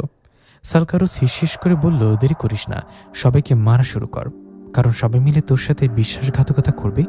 এই শহরের ক্ষমতা শুধু তুই চাস না, তোর সৈনিকরাও চায়। রায়েদ কিছুক্ষণ ভাবল, মমির কথা তো মিথ্যা হতে পারে না। ক্ষমতার লোভ মানুষকে অন্ধ করে দেয়। সে বলল, কেন করবে তারা এমন? আমি তো তাদের সব দিচ্ছি। মানুষের লোভের কোনো শেষ নেই। বিশ্বাস করিস না কাউকে। হাসপাতাল থেকে সব শুরু কর, ওখানে ষড়যন্ত্রের বীজ বোনা হচ্ছে। রায়েদ সিদ্ধান্ত নিয়ে নিল। সে তার অনুগত বাহিনীকে প্রস্তুত হওয়ার নির্দেশ দিল। কিন্তু ক্যাম্পের এক কোনায় পাহারায় থাকা এক তরুণ সৈনিক সব শুনে ফেলল। এই সৈনিকটি মনে প্রাণে রায়েদকে ঘৃণা করে, কিন্তু ভয় কিছু বলতে পারে না। সে লুকিয়ে পকেট থেকে ফোনটা বের করে হাসপাতালে কল দিল। হাসপাতালে রাজীব ফোনটা রিসিভ করতেই উপাস থেকে ফিসফিস করে ভেসে এলো সতর্কবাণী, ডাক্তার সাহেব পালান, রায়েদ বাহিনী আপনাদের সবাইকে মারার জন্য আসছে। মমি হুকুম দিয়েছে হাসপাতাল থেকে গণহত্যা শুরু করবে, সময় খুব কম, জলদি পালান। রাজীবের হাত থেকে ফোনটা প্রায় পড়ে যাচ্ছিল। সে দৌড়ে তিশার নীলের কাছে গেল। তার চোখে মুখে আতঙ্ক। সর্বনাশ হয়েছে, ওরা আসছে আমাদের মারতে, এখনই পালাতে হবে। হাসপাতালের পাহাড়ে থাকা সে সৈনিকটি হাঁপাতে হাঁপাতে ভেতরে এসে বলল, আপনারা আর এক মুহূর্ত দেরি করবেন না, জলদি পালান। রায়েদের বাহিনী যে কোনো সময় এখানে পৌঁছে যাবে, ওরা কাউকে জ্যান্ত রাখবে না। নীল শরীরের সমস্ত শক্তি সঞ্চয় করে কোনো মতো উঠে দাঁড়ালো। তার মুখটা ব্যথায় কুঁচকে আছে, কিন্তু চোখে দৃঢ় প্রতিজ্ঞা। সে বলল, আমাদের এখনই এখান থেকে বের হতে হবে, নয়তো আমরা সবাই মারা পড়ব। তিশা উদ্বিগ্ন হয়ে নীলের হাত ধরল। কিন্তু নীল, তুমি তো অসুস্থ, হাঁটতে পারবে? নীল তিশার দিকে তাকিয়ে ম্লান হাসল। কোনো সমস্যা নেই, তুমি তো আছো আমার পাশে, পড়ে যেতে দেবো না জানি। রাজীব, সিমরান, তিশা, নীল চারজন মিলে পেছনের দরজা দিয়ে হাসপাতাল থেকে বেরিয়ে এলো। বাইরে তখন গুমোট অন্ধকার, চারিদিকে দুর্ভেদ্য জঙ্গল, আর সামনেই বয়ে চলেছে বিশাল এক খরস্রোতা নদী। তাদের পালানোর একমাত্র পথ এই নদী। সেই সৈনিকটি তাদের একটি ছোট নৌকার কাছে নিয়ে এলো। সে বলল, এই নদী পার হয়ে তোমরা ওপারে চলে যাও। ওপারে একটা সাধারণ গ্রাম আছে, ওখানে তোমরা নিরাপদ থাকবে। আমি বাকি নৌকাগুলো ধ্বংস করে দিচ্ছি যাতে ওরা সহজে তোমাদের পিছু নিতে না পারে। ওরা আর এক মুহূর্ত দেরি করল না। চারজন মিলে নৌকায় উঠে পড়ল। নীল আর রাজীব দুজনে মিলে বইটা হাতে নিল। নীলের শরীর খুব খারাপ লাগছে, প্রতিটি টানে পিঠের ক্ষতে টান পড়েছে। তবু সে দাঁতে দাঁত চেপে নৌকা চালাতে লাগলো। নদীর মাঝপথে আসতেই দূর থেকে গুলির আওয়াজ শোনা গেল। তিশা পেছনে তাকিয়ে ভয়ার্ত স্বরে বলল, ওরা মনে এসে পড়েছে, তাড়াতাড়ি করো। তারা প্রাণপণে বইটা চালালো। স্রোতের বিপরীতে যুদ্ধ করে অবশেষে নৌকাটি নদীর ওপারে ভিড়ল। ওরা গ্রামে পা রাখতেই গ্রামের লোকজন তাদের ঘিরে ধরল। সবার হাতে পুরনো আমলের বন্দুকার দেশীয় অস্ত্র। গ্রামবাসীদের চোখে সন্দেহ আর আক্রোশ। তারা হয়তো এদের রায়দের চোর ভেবেছে। ঠিক সেই মুহূর্তে ভিড় ঠেলে এগিয়ে এলো আরাফ। সে চিৎকার করে বলল, সবাই অস্ত্র নামাও, ওদের ছেড়ে দাও, ওরা শত্রু নয়, ওরা আমাদের মতোই বিপদে পড়ে পালিয়ে এসেছে। আরাফের কথায় সবাই সরে দাঁড়ালো। তিশা দেখল নীলের ব্যান্ডেজ ভিজে রক্ত চুয়ে পড়ছে। সে দ্রুত আরাফকে বলল, ভাইয়া প্লিজ আমাদের একটু থাকার ব্যবস্থা করে দিন, ওর অবস্থা খুব খারাপ, এখনই বিশ্রাম আর চিকিৎসার দরকার। আরাফ মাথা নেড়ে তাদের নিয়ে একটা জরাজীর্ণ মাটির ভেতরে বাড়ির ভেতরে ঢুকলো। ঘরের এক কোনায় একটা আলমারি সরিয়ে ফেলতেই গোপন একটা দরজা বেরিয়ে এলো। সেখান দিয়ে তারা মাটির নিচে একটা সুড়ঙ্গে প্রবেশ করলো। নিচে একটা ছোট্ট বাংকার, সেখানে একটা বিছানা আর চিকিৎসার কিছু সাধারণ সরঞ্জাম রাখা আছে। আরাফ আর রাজীব ধরাধরি করে নীলাকে বিছানায় শুয়ে দিল। তিশা দ্রুত নীলের ক্ষত পরিষ্কার করে নতুন করে ব্যান্ডেজ করে দিল। নীলের মুখটা একটু শান্ত দেখালো। রাজীব একটা চেয়ারে বসে দীর্ঘশ্বাস ফেলল। এরা কারা? কেন এমন নির্বিচারে গণহত্যা চালাচ্ছে? আরাফ গম্ভীর মুখে বলল, এর হলো একটা আন্তর্জাতিক জঙ্গি গোষ্ঠী। এদের আসল উদ্দেশ্য এই আরকান ভ্যালি আর তার আশেপাশের খনিজ সম্পদে ভরা এলাকা দখল করা। সাধারণ সৈনিক আর অস্ত্র দিয়ে সুবিধা করতে পারছিল না, তাই তারা এই নিষিদ্ধ কালো জাদুর আশ্রয় নিয়েছে। কিন্তু ওরা জানে না ওরা কি ভয়ঙ্কর আগুন নিয়ে খেলছে। এই মমিকে নিয়ন্ত্রণ করা ওদের সাধ্যর বাইরে। আমাদের ওকে থামাতে হবে, নয়তো পুরো পৃথিবী ধ্বংস হয়ে যাবে। বিছানায় শুয়ে নীল দুর্বল স্বরে জিজ্ঞাসা করল, কিন্তু কিভাবে থামবো ওকে? আরাফ তার ঝোলা থেকে সেই প্রাচীন বইটা বের করে বলল, সব বলে দেব। বইটাতে এর উপায় লেখা আছে, তবে আগে তোমাকে পুরোপুরি সুস্থ হতে হবে, কারণ এই লড়াইয়ে আমাদের প্রত্যেককে দরকার। ওদিকে রায়দের ক্যাম্পে মমি সালকারুস আগের চেয়েও ভয়ানক রূপ ধারণ করেছে।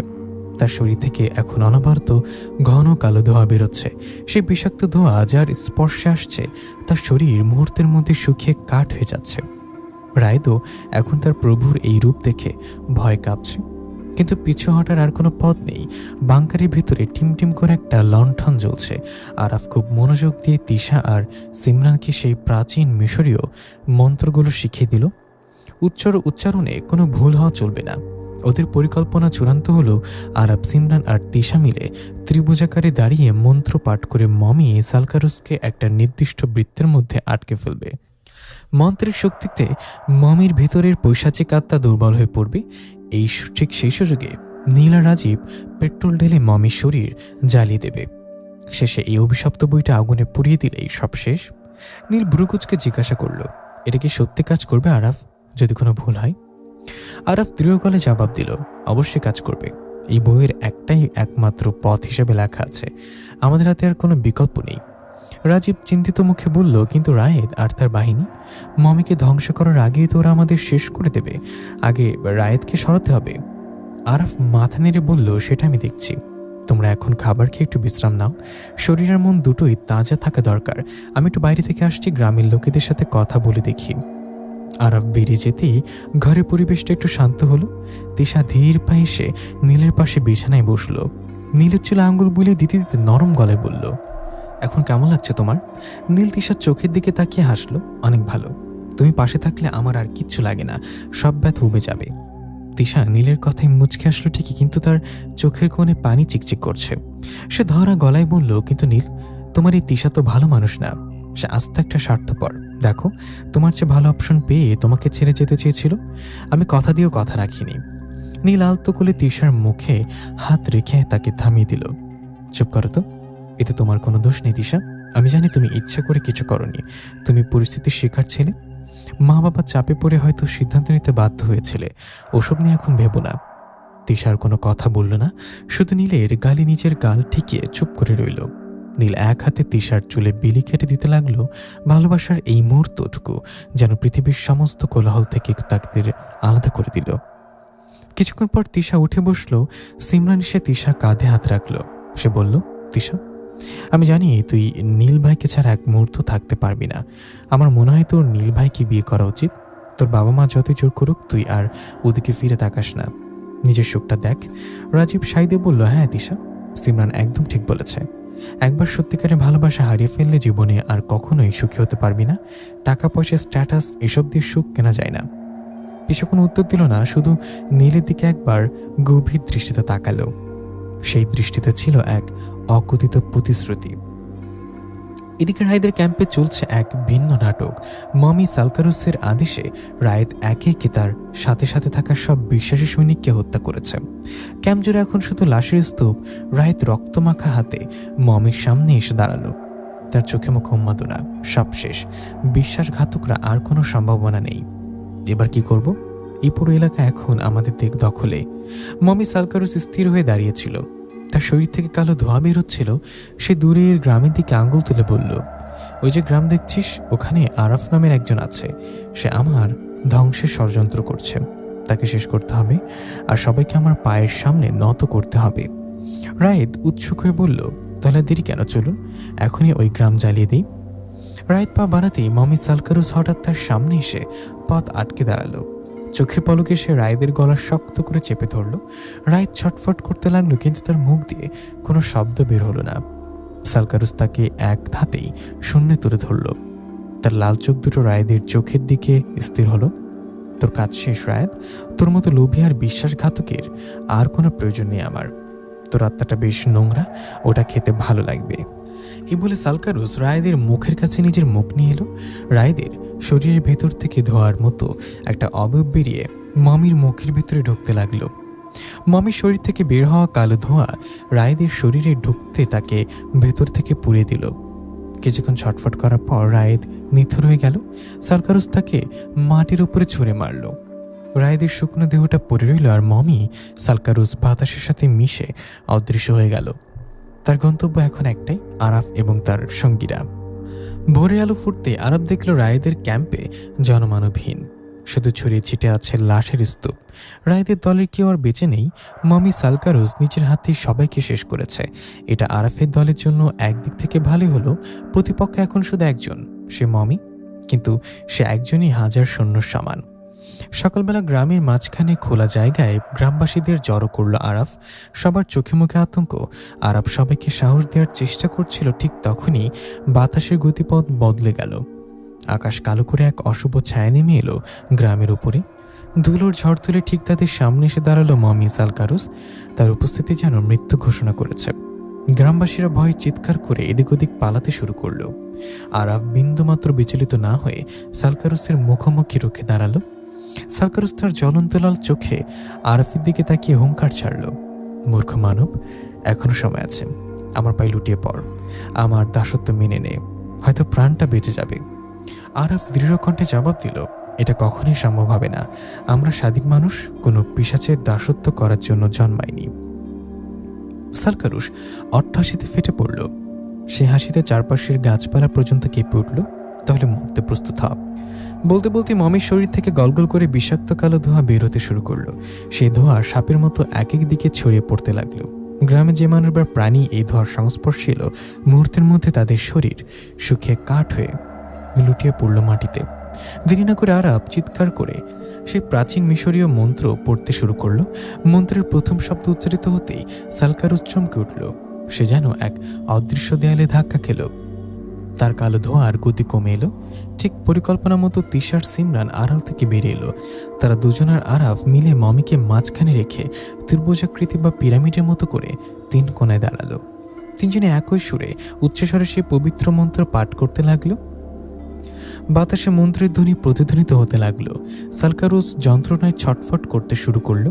সে বারবার কালো জাদুর শক্তি দিয়ে আরাফদের আক্রমণ করার চেষ্টা করলো, কিন্তু মন্ত্রের প্রভাবে তৈরি হওয়া এক অদৃশ্য সুরক্ষা বলই তাকে প্রতিহিত করে দিল।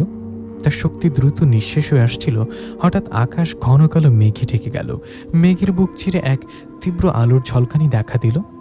মমের শরীর দুমড়ে মুচড়ে যেতে লাগলো, আর তার ভেতর থেকে লাল রঙের বিভৎস সব ছায়া ও পিশাচ আত্মা আর্তনাদ করতে করতে বেরিয়ে আসতে লাগলো। মন্ত্রের টানে তারা আর মমির শরীরে থাকতে পারছিল না। এই সুযোগ আরাফ ইশারা করতে নীল আর রাজীব দৌড় এলো। তারা আগে থেকে প্রস্তুত ছিল। দুর্বল হয়ে পড়া মমিটাকে তারা দুজনে মিলে পাজাকোলা করে ধরল। মমিটা তখনও গঙ্গাচ্ছে। তারা প্রাণপণে দৌড়ে মমিটাকে টেনে নিয়ে গেল গ্রামের এক প্রান্তে, যেখানে আগে থেকে দাও দাও করে আগুন জ্বলছিল। আরাফ, তিশার, সিমরান মন্ত্র পড়তে পড়তে তাদের পিছু পিছু গেল। নীল আর রাজীব সর্বশক্তি দিয়ে সালকারুসকে সে আগুনের কুণ্ডলিতে ছুঁড়ে ফেলে দিল। আগুনের স্পর্শ পেতেই মমিটা বিকট এক চিৎকার করে উঠল, যা মানুষের কানে সহ্য করার মতো নয়। মনে হলো হাজার হাজার আত্মা একসাথে কেঁদে উঠল। আগুনের লিলিহান শিখা মমিটাকে গ্রাস করে নিল। আকাশের কালো মেঘ কেটে গেল। লাল রঙের পিশাচ আত্মাগুলো ধোয়ার মতো মিলে গেল শূন্যে। মুহূর্তের মধ্যে গ্রামের পরিবেশ শান্ত হয়ে এলো। রোদ উঠে ঝকঝক করছে। আরাফ আগুনের দিকে তাকিয়ে স্বস্তির নিঃশ্বাস ফেলল। সে গ্রামবাসীদের উদ্দেশ্যে ঘোষণা করল, আজ থেকে তোমরা মুক্ত। এই অভিশাপ শেষ হয়েছে। পুরো শহর আর গ্রাম জুড়ে এক অদ্ভুত মিশ্র অনুভূতি ছড়িয়ে পড়ল। একদিকে মুক্তির আনন্দ, অন্যদিকে স্বজন হারানো শোক। তবে অন্ধকারের রাজত্ব শেষ হয়েছে, এটাই বড় কথা। বেশ কিছুদিন কেটে গেল। পরিস্থিতি এখন অনেকটাই স্বাভাবিক। আরাফ, নীলা, তিশা, সিমরান আর রাজীবকে তাদের দেশে ফেরানোর সব ব্যবস্থা করে দিল। এয়ারপোর্টে বিদায় বেলায় সবার চোখে জল। আরাফকে জড়িয়ে ধরে নীলা বলল, তোমাকে ধন্যবাদ বন্ধু, জীবন বাঁচানোর জন্য। আরাফ আসলো, ভালো থেকো তোমরা। তারা বিমানে উঠে বসলো। ফেলে এলো এক দুঃস্বপ্নের স্মৃতি। দেশে ফিরে আবার সেই পরিচিত পরিবেশ। বিকেলবেলা নীলা আর তিশা সেই নদীর ধারের বড় পাথরটার উপরে বসে আছে, যেখানে তাদের বিচ্ছেদের কথা হয়েছিল। দুজনের পা পানিতে ডুবানো। নীল শক্ত করে তিশার হাত ধরে আছে, যেন আর কখনোই ছাড়বে না। তিশা নীলের কাঁধে মাথা রেখে বলল, জানো নীল, এমন একটা সময় যে আবার আমাদের জীবনে আসবে, আমরা বেঁচে ফিরবো, তা আমি কখনোই ভাবিনি। আর কেউ আমাদের আলাদা করতে পারবে না। নীল তিশার কপালে আলতো করে চুমু দিয়ে বলল, কখনোই না, সারা জীবন একসাথে থাকবো। তারা দুজন নিশ্চিন্তে মনে বসে রইল, নদীর শান্ত জলের দিকে তাকিয়ে। কিন্তু তারা খেয়াল করলো না বা দেখল না দূরে গাছের আড়ালে দাঁড়িয়ে আছে এক অস্পষ্ট অবয়ব। অন্ধকারের সে ছায়া এখনো পুরোপুরি কাটেনি। সে অবয়বটির চোখ থেকে এখনো বিচ্ছুরিত হচ্ছে এক রহস্যময় লাল আলো, যেন নতুন কোনো গল্পের অপেক্ষায়। প্রিয় লিসেনার, কেমন লাগলো লেখক শিহাবের লেখা শেষের এই গল্পটি? কমেন্ট করে জানাতে ভুলবেন না। দেখা হচ্ছে আয়েশাপুরীর বড় গল্প নিয়ে। আসসালামু আলাইকুম। শেষে সবাই ভালো থাকবেন, সুস্থ থাকবেন। আল্লাহ হাফেজ।